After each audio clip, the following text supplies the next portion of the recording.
Welcome to a new episode of the Opening Bid Podcast. I'm Yahoo Finance Executive Editor Brian Sozzi. Like I always say, this is the podcast that will make you a smarter investor, period.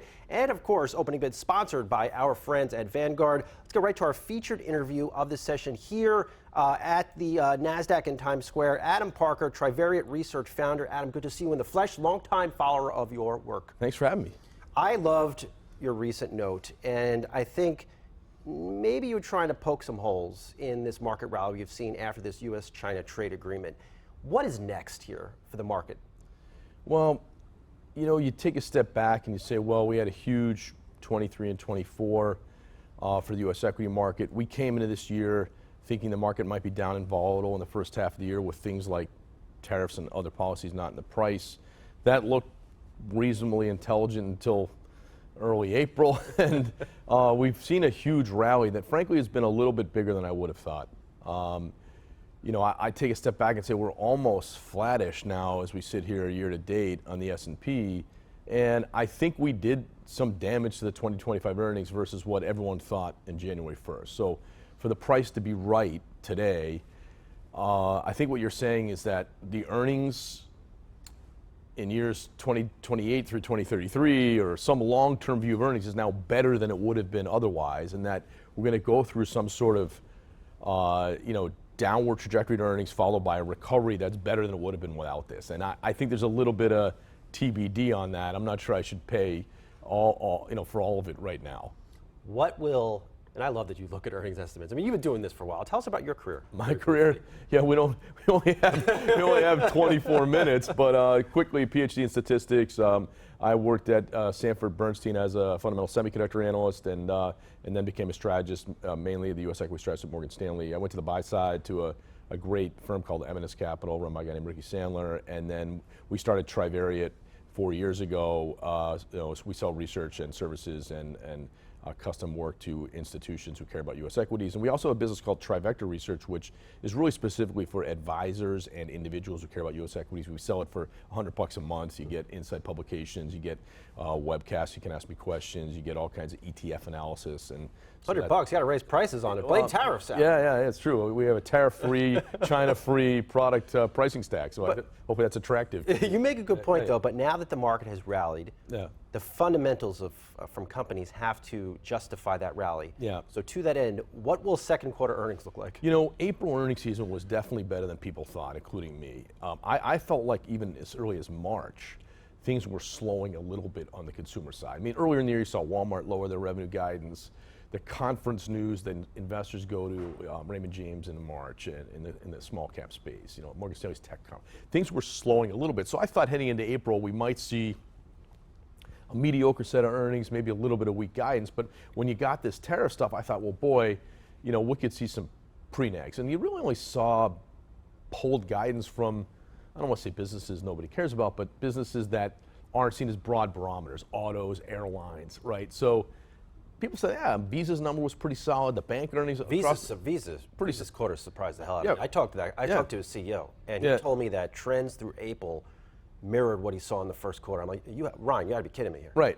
No, and it's a global business, but still, very good. Yeah, I agree. The banks, when they come out early in the earnings season, mid-April, didn't see a fall from the first half. So I think, there's a combination of factors, where you had pull forward in demand a little bit ahead of this. I think there's a lag between the tariff announcements and when they actually hit the earnings. So I suspect it's more like Q3 numbers that are going to soften a little bit. And you may get a ripple again here where people say, okay, well, I'll do a little bit more now at 30% versus plus 100%. And so you could get a little bit of a wave where not everyone misses at the same time. But I currently think the Q2 numbers are probably okay, but the Q3, Q4 numbers are actually embedding in some sectors higher than normal second half. Which makes no sense. I was just talking to Mattel CEO, Anand Kreis. Right. 3 months ago, he had earnings guidance out there. He was looking for 166 cents a share to 172. Talked to him a week ago. He has no more earnings guidance. He pulled it. Right. You saw Hasbro, kind of a similar business, say last week, we need to order now for Christmas. Yeah. Right? Because of the lag and the supply chain. And so I think there's going to be some dislocations between production and consumption. So the kind of things we're searching the earnings call transcript for, we do tons of natural language processing, is anything around inventory, overproducing consumption, pricing, capital spending, anything that shows that there's dislocation. So I think the bull cases just look like we get on the other side of this tariff news, we understand what we're dealing with, these are the rules of the game, now we can operate our business, and then we can move toward, maybe it's tax extension or regulatory cuts, maybe it's proof cases for AI where businesses start seeing margin expansion, and then finally maybe it's the frothy stuff that everyone was psyched about last November, like M&A. And well, do you think investors will be shocked by how bad earnings could be? It feels like that's more likely than they're surprised to the upside. Yeah. I think that's true. Stocks go up when margins go up, and so a lot of what we're talking about seems like it's bad for businesses' margins, right? You raise pricing, you lose units, or your input costs go up, but you can't pass it on. Like, those things aren't great for margins. So I guess there'll be some winners and losers. So stock pickers maybe can navigate their way through it. But I think the whole system's earnings are too high, and they're going to come down. The stock market can go up when earnings come down, for sure, but they're higher than normal, and we had tariffs. It just feels like that's not all in the price. When was the last time that you saw companies, I guess, racing to pull their earnings guidance? I can't think of a period. Was it COVID, maybe? So there's been a few times this has happened. I think it's more, I thought, was it United Airlines that did the gave the two guidances? That one. This could happen, but we really don't know. I haven't seen that. I don't recall seeing that. Like, this earnings season, I don't believe in my career I've seen like Pepsi and P&G miss in the same week. Like, there's been some really, dislocated things happening. So most investors I talk to, the institutional investors, are trying to figure out, okay, I needed some offense because that April 9th day, we were up almost 10% in one day, and that's kind of what you learn in school. It's like an annualized rate of returns. We got that in one day. So what can I own that I maybe have to hold my nose, and so you go back and do the work. Well, tech works almost every time there's a recovery, right? So do you own semis? Do you own software? You saw pretty good earnings from ServiceNow. Software looked pretty good. So I think people are trying to find offense that they can kind of tolerate, and then figure out what's the right defense. And I mentioned Staples, a couple of bellwethers, that hasn't really worked. So people are trying to figure out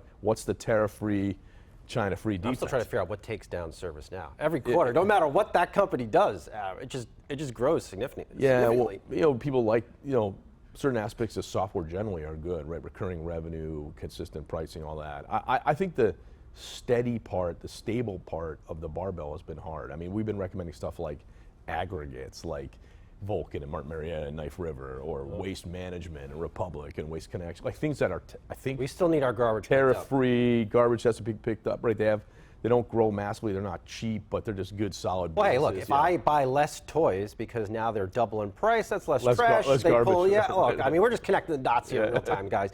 But as someone that watches these estimates like a hawk, right, do you need guidance to help inform your decisions? Because in many cases, it no longer exists. And even if a company were to come out with guidance, how can you believe it? Yeah, I mean, I think there's a bit of a notion of they guided too good, you would think they're whistling by the graveyard. So there is a bit of a Goldilocks element to it. Like, you got to believe it's believable in the context of the business they're in. Look, I think one of the primary uses of the sell side at the analyst level is to have some central place to post your estimates so you can know what the consensus is, and therefore, if you're an investor, understand whether you believe in estimate achievability, whether you're above or below consensus. So, I think institutional investors try to get the so-called whisper. What do they think their buy-side buddies actually think the numbers are? What are the so-called, range of outcomes and expectations? So, well, as a former analyst, that crunched and put out earnings estimates, we're just trying to win awards, Adam. I mean, that's all. Yeah, but just for earnings consistency. I mean. Yeah, no, it's a good point. I mean, there used to be something called estimate dispersion, which was you buy stocks or stocks that have more certain earnings estimates. I remember years ago, the guy who was bullish on Coke would say, I'm 1 cent above consensus, and as a semiconductor analyst, I thought, AMD's like a random number generator. I don't even know within 50 cents. So I think there is a certainty of achievability that should merit a higher multiple. And I think the real answer to your question is uncertainty probably means I should pay a lower multiple. And so that's the part about this rally off the lows that's a little bit uncomfortable, is we're paying for earnings and earning stability that we don't have visibility on now. right? I mean, so sure, it's directionally better to have lower tariffs for sure. But if you kind of go where we started from to where we are now, We're it's no worse tariffs, than but we a year thought. ago we weren't Right. even in this It's spot. worse than we thought. So to have a market that's more or less absorbed all that at the market level, that's a little surprising. All right, hang with us, Adam. We're going to go off for a quick break. We'll be right back on Opening Bid.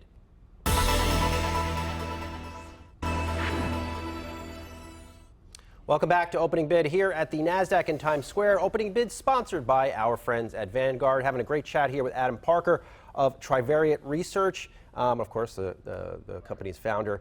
I liked what you wrote in your most recent note. You wrote this, quote, "There's ample confusion amongst investors about what news is coming next." Right. You know, there's sort of an order that you get news, right? And I think the price actions first, like you can say that's tautological, but like the stocks lead GDP, not other way around, right? So you look at the stock prices and maybe you have to say, all right, the stocks are up a lot. What are they telling me? Maybe things are going to be better than I thought and I shouldn't be too negative. Okay. Then what we all try to do is get the news from the companies, right? The bottom up analysis. So what we do is we scour every earnings call transcript, every webcast presentation. We look for all the things that we think thematically make sense. Buy-siders go to conferences, meet management teams, right? We have some companies that report April end earnings, and they would give you that extra little month of what's happened in April, right? We're all constant, so that's the next thing you do. Then I think what happens is, you know, what you talk about, the actual, June end quarter earnings and guidance and analyst revisions. You know, economic news, I think the June jobs report is probably going to be important. We have this tension between prices and unemployment and what the Fed's going to do. But the last thing, you know, in sort of information flow is economic news. So like, I don't really care what the economists tell me their GDP estimate is because I know the stock. It's totally irrelevant. Yeah, You know how many times they've changed it numerous times the past month and a half. I don't even know if economists know what already happened. Forget what's going to happen. Like, I think that's the challenge. And so you need an economist for like a framework, but I don't think you need it for, you know, price action. So I think it's going to be, let's figure out really what's happening at the company level. So obviously, you know, the quant part of what we do and a lot of investors do, scour X and scour transcripts and scour, you know, K's and Q's and look for any inflections around inventory or those kind of things. So if we start to get, and you know, it's kind of dovetails with what we were saying earlier about the earnings first quarter being pretty good. Yeah.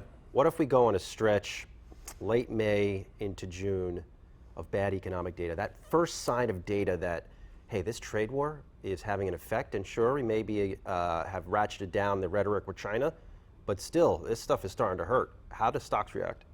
Well, you know, I think most people know that we had some low, you know, kind of low port traffic already in LA. Like we saw a pull forward demand plus a quiet period afterwards. So I think it really depends on what economic data you're talking about. If it's, you know, another GDP, another negative GDP. I mean, that'd be the second. Yeah. Is that a recession? I feel like investors can look through GDP a little bit. I think the jobs print matters because, look, if I've learned anything doing this stuff for all these years, there's two things that matter at all. It's changes to the perception about growth and it's changes to the perception about rates. And so if we get a weak jobs print, you know, we have to see if people's view of the interest rate path changes. I think that's probably important. If we start seeing any signs that prices are rising on products and that gives us that weird stagflationary fear, I can't show you with data that's good for the equity market, right? So we have to kind of look at the tension between employment and pricing. Corporations, as far as I can tell, we haven't seen a lot of firing, right? So, right? And so how much does that lag? How much Microsoft laying off 3% of its workforce, but it's hard to, it's not because of tariffs perhaps. But we've seen a few examples on Wall Street. We've seen a couple of businesses do it, but you know, you go in and you mentioned at the top here, Alphabet. I mean, I'm sure they could fire a huge number of their employees, right? So I think that's what we need to see is more economic data on jobs, on wage pressure, and on prices. I've had a lot of strategists tell me the market would like to see some rate cuts this year, but I don't think you agree with that. You know, one of the things I think was really interesting about this last interest rate cycle, think about let's call it late 2022, right? If you were a genius, you had your massive shorts in NVIDIA and Meta on in 2022, sometime around December 30th, you covered them and went massively long for a huge rally in 23. Why did you do that? You did that because you said, you know what, the Fed's closer to the end of hiking than they are at the beginning. And so, yeah, they might hike a couple more times, but that's in the price when you saw the multiples get killed from late 21 through 2022. So part of me thinks we're at like the other side of that right now where, all right, if they start cutting now, is that because the economic news we just talked about just got much worse and then you're psyched that it got much worse? Like at some point, we had 2 massive years of multiple expansion because the Fed was accommodative. So I think at some point you're going to say, well, we're kind of closer to the end of the accommodation cycle than the beginning. It's just the exact logic in reverse from. So rooting for a rate cut is almost like rooting for bad news. Deteriorate, right. Yeah. And I'm not sure, we track the relationship between Fed fund futures 12 and 24 months in the future and the multiples, the price to forward earnings of stocks. And right now, it's the reverse of where it was in 21, 22, meaning I think bad news might be penalized by the market. We'll see, but I think there's this knee-jerk belief of, cutting is going to be great, but I think at some point at the end of the cycle, it's not great if, unemployment's tanking and the economy's, we don't want to roof bad. this. Right. So I think the bull case would be the Fed does nothing.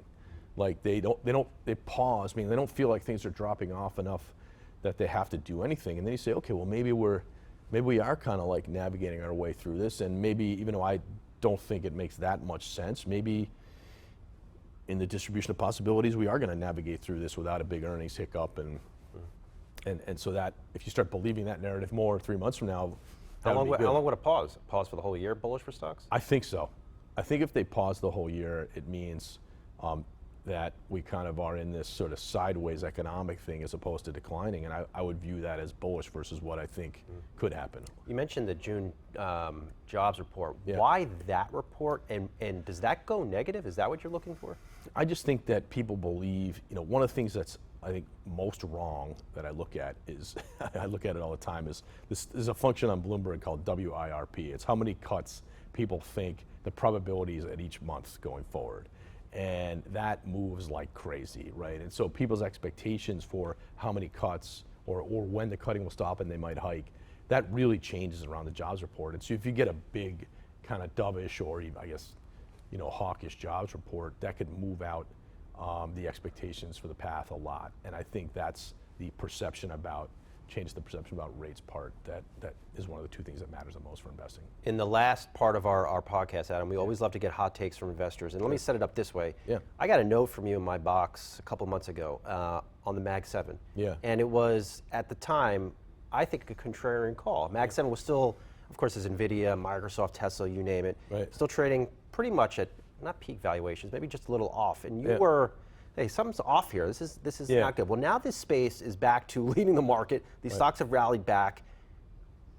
Are you a believer in this rally? Yeah, I mean, February 8th, we wrote a note sort of saying after, liking the Mag 7 the previous 3 years that we would kind of go underweight the Mag 7. But just for context, at that time, the Mag 7 was about 30% of the S&P 500. And we sort of said, okay, maybe you should own like 22, 23%. So I don't want people to think I like none of it. But then the stocks essentially, they fell out. Right, and they really underperformed for a while. The timing was perfect. Perfect. I was lucky, but the rally back, I think, look, the market really, in my opinion, isn't going to rally without tech participating. I mean, if you go back and look at the last 20 times the SP was down 10% or more, and then what worked the 3 months after, 19 of the 20 times tech was up in absolute terms, and on average tech's the best performing. So ex post, when you look back, if the market rallied, yeah, I'm not surprised tech worked. I think the fundamentals of these businesses are probably going to deviate some, so it's a little bit weird to even call these things a Mag 7. I think we probably drop that vernacular in the next year. Tesla's not even the 7th biggest company anymore, so I think we'll probably get rid of that. But I do think you'll see diverging fortunes. I mean, look, if you see corporate action out of Alphabet, or you see, something in China with that, like it just, the businesses don't seem like they have the same trajectory. In aggregate,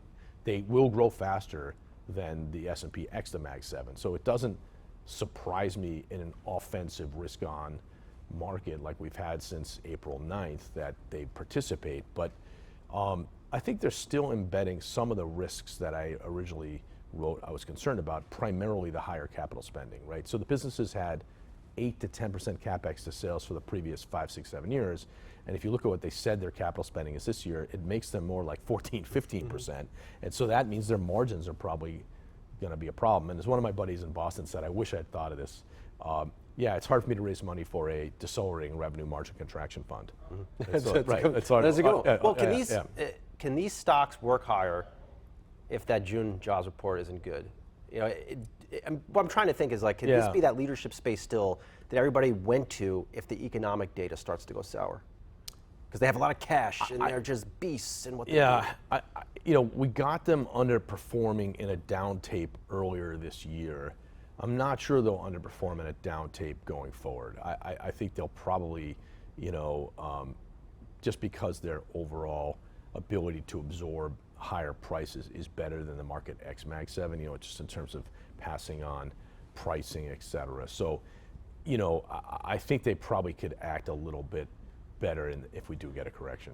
It was great to very much enjoy following your research. Adam Parker, Trivariate Research founder. Good to see you. Do not be a stranger. So thanks. Thanks for having me. Keep those notes coming. Keep those big calls coming. Thanks for having me. All right, do stick around on the Opening Bid podcast. We have much more episodes coming up in the weeks and months ahead. But in the meantime, continue to hit us with those thumbs up on YouTube. Love your comments. Love your feedback. It makes me better. And of course, keep us with those ratings coming. Positive stars, I should say, on all the podcast platforms. Appreciate those too.